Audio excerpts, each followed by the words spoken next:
Hello guys, today I'm going to show you where to find your Facebook pixel code.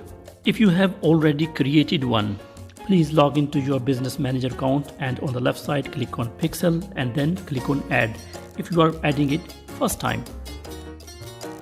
Enter the pixel name and details and here we go, we got the pixel code.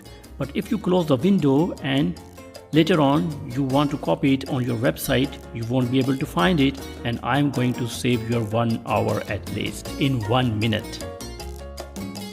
If you go back to your pixel and click on your pixel name, you won't find any code over here.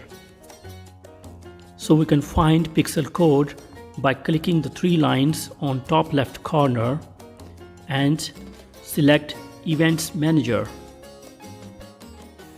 Make sure on the left side data source is selected. Then on the right side, click on the arrow on top right and select the business ID, not your personal ad account, business ID.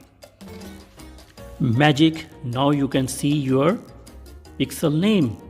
Click on it and you will find out the next instruction. Click on continue pixel setup. If it's already been set up, you will find out some other option here and you will find out the code. Click on manually add pixel code to your website. That's how we find the Facebook pixel code. You can copy it and paste it in the header section of your website. Hopefully it will solve your problem, and please subscribe our channel and thanks for watching Smart Brains. I am your friend Murshid.